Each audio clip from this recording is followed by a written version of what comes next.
Hi friends, நம்ம இந்த வீடியோவில் வந்து கன்னியாகுமரி சுற்றுலா தலங்களை பற்றி சின்னதாக ஒரு கின்ஸ் பார்க்கலாம். அப்புறம் இந்த சேனலுக்கு புதுசாக வந்திருக்கீங்கன்னா சப்ஸ்கிரைப் பண்ணி சப்போர்ட் பண்ணுங்கள். வாங்க வீடியோக்குள்ளே போகலாம்.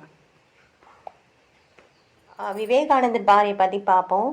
ஃபஸ்ட்டு வந்து நம்ம கன்னியாகுமரியில் விவேகானந்தர் பாறை தான் நம்மளுக்கு வந்து நல்லாவே தெரியும்.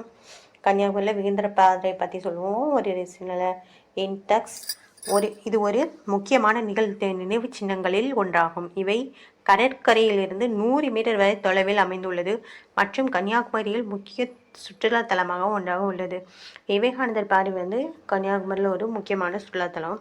அடுத்து என்னென்னு பார்க்கலாம் வாங்க. விவேகானந்தர் பாறை பற்றி நம்மளுக்கு எல்லாருக்குமே தெரியும். நம்ம வந்து இதில் சோஷியலில் நிறையவே படிச்சிருப்போம்.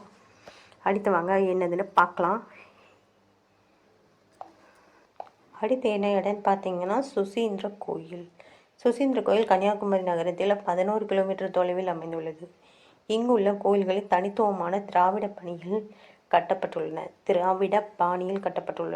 இந்த கோவிலில் கோபுரம் 134 அடி உயரம் கொண்டது. இதே மாதிரி தான் தென்காசியின் கோபுரத்தில் வந்து நிறைய உயரம் அடி வந்து அதிகமாகவே இருக்கும். இதோட சுசீந்திர கோயிலோட கோபுரத்தோட உயரம் பார்த்தீங்கன்னா 134 அடியா. இதுதான் சுசீந்திர கோயில் ஸ்பெஷலாக. இதுவும் கன்னியாகுமரியில் உள்ள சுற்றுலாத்தலத்தில் ஒன்று தான். அடுத்ததுன்னு பார்த்தீங்கன்னா பகவதி அம்மன் கோயில். இந்த கோவில் இந்த புராணங்களில் 108 சக்தி பீடங்களில் ஒன்றாகும். இங்கு ஆயிரக்கணக்கான யாஸ்திகர்கள் வந்து செல்வார்கள்.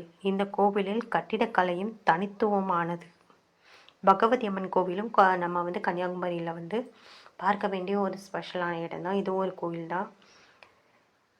விவேகானந்தர் பாறை, அப்புறம் சுசீந்திர கோயில், அப்புறம் பகவதி அம்மன் கோயில்.